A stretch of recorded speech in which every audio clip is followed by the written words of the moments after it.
From the very first moment Caitríona Balfe walked onto the interview stage, there was something in the air, a heaviness that even the soft studio lights couldn't dissolve. For years, fans had speculated, imagined, and argued online about the chemistry between Caitríona and her Outlander co-star Sam Heughan. They laughed together in interviews, touched shoulders as if by accident, exchanged glances that carried an intensity more real than scripted lines. Yet every single time the question was asked, Caitríona answered with the same elegant dismissal. "We're just friends, colleagues who care deeply about each other." But on this particular night, in front of millions of viewers and an audience holding its breath, Caitríona finally broke the silence that had lasted over a decade.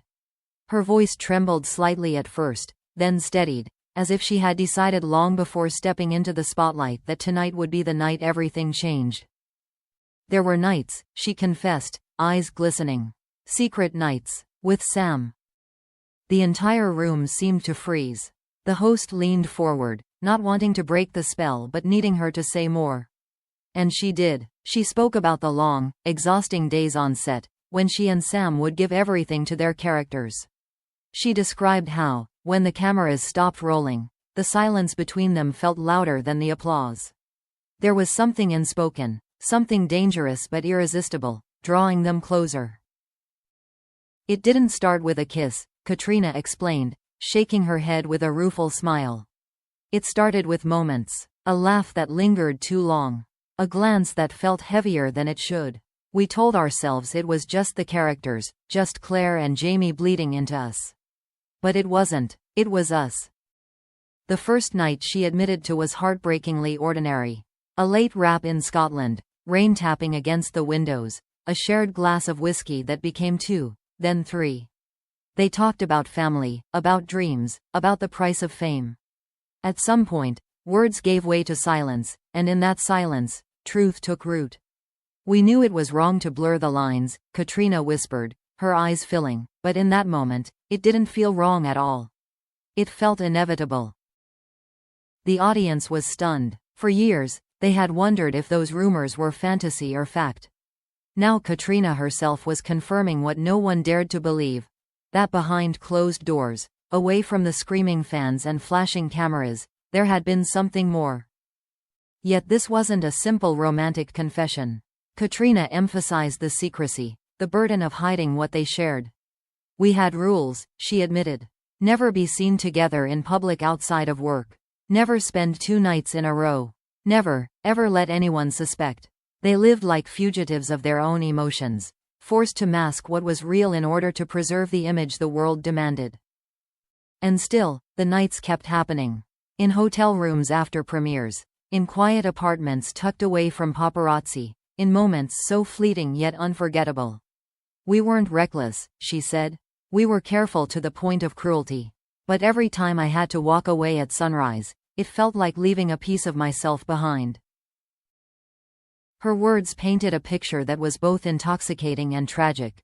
A love story hidden in plain sight, thriving in the shadows while the world celebrated a friendship that was only half the truth. The host, his voice barely above a whisper, finally asked the question everyone wanted to know. "Why are you telling us this now?" Caitríona's lips trembled. For a moment, it looked as if she might stop, retreat, close the door she had just cracked open. But then she inhaled sharply, as though summoning strength from years of silence. "Because secrets corrode the soul," she said. "And I can't carry it anymore.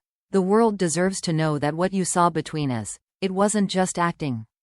It was real. Those nights were real." The studio fell into silence. The confession was out. The illusion shattered. Caitríona Balfe had admitted what fans had suspected for years. She and Sam Heughan shared a secret romance hidden beneath the facade of professionalism and friendship. But just as the audience leaned forward, craving more details, Caitríona's tone shifted. Her gaze darkened, and her final words of the night hung heavy in the air. "There's more. There's something you don't know, something we were forced to keep buried. And if I speak it aloud, it could change everything." The days following Caitríona Balfe's confession were nothing short of explosive. Headlines blared across every platform. "Balfe breaks silence. Sam and Caitríona's secret love exposed? 10 years of deception? Social media ignited with debates, fan forums crashed under the weight of speculation, and the world seemed to split into two camps. Those who celebrated the revelation of a long-suspected love story, and those who felt betrayed by years of denial. Sam Heughan, for his part, remained quiet at first. His silence only fueled the fire. Did he know Caitríona was going to confess? Was he ready to confirm it, or would he deny it, leaving her isolated in a storm of scrutiny? Meanwhile, Caitríona's personal life came under ruthless. And then there was Brynn Whitfield. Having been linked romantically to Sam in recent months, Brynn was blindsided. Sources close to her claimed she was devastated, left questioning everything about her relationship with Sam. "Was I just a distraction?" she alleged. "Was he ever really mine?" Paparazzi caught her leaving her apartment in tears, and the images circulated instantly, fueling sympathy from some and scorn from others. As if that weren't enough, rumors began to spread that Caitríona's confession wasn't entirely voluntary. A leaked text message thread, circulated online, suggested that she and Sam had faced pressure from powerful figures in Hollywood to keep their romance hidden. Contracts, reputations, and multi-million-dollar projects had all hinged on the illusion of their on-screen partnership remaining untangled from real life. The conspiracy deepened when an anonymous insider claimed, "They wanted to go public years ago, but they were warned. Careers could end, lives could be ruined." Suddenly, Caitríona's ominous final words from the interview, "There's something you don't know," took on a new, terrifying weight. What exactly had they been forced to hide? Who stood to lose if the full truth came out? And why, after 10 years, did Caitríona choose this moment to break her silence? As the world speculated, Sam finally broke his silence in a short but emotional statement. "What Caitríona said is true," he admitted. "There were nights. There was love. It was complicated, it was hidden, but it was real." He didn't elaborate further, leaving the public stunned. But his admission only confirmed that the scandal was no longer speculation, it was fact.